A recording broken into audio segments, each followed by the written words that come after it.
New York change de cap, et les marchés retiennent leur souffle. 12 novembre 2025. Les chiffres reviennent, et New York change de visage.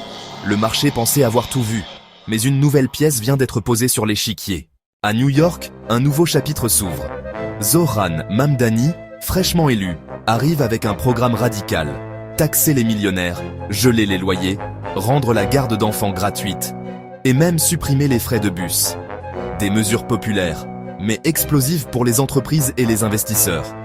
Wall Street observe, personne ne cligne des yeux.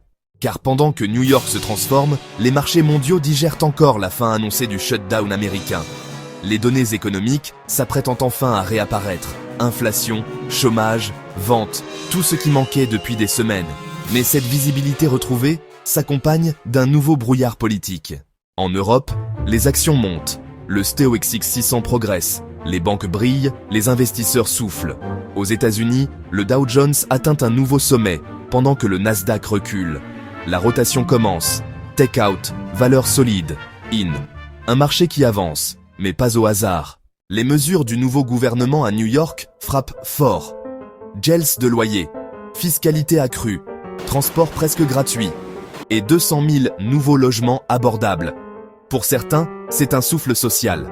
Pour d'autres, une alerte rouge sur la rentabilité immobilière et la pression fiscale. New York ne suit plus Wall Street. Elle imprime sa propre trajectoire.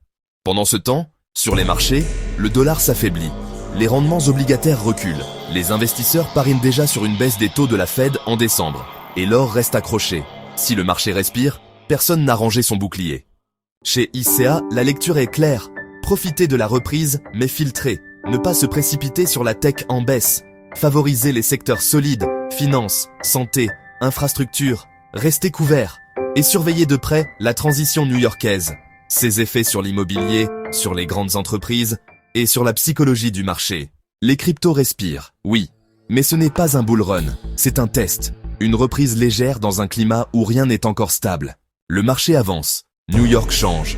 Et dans cette transition, la prudence devient un avantage. La lucidité, une stratégie.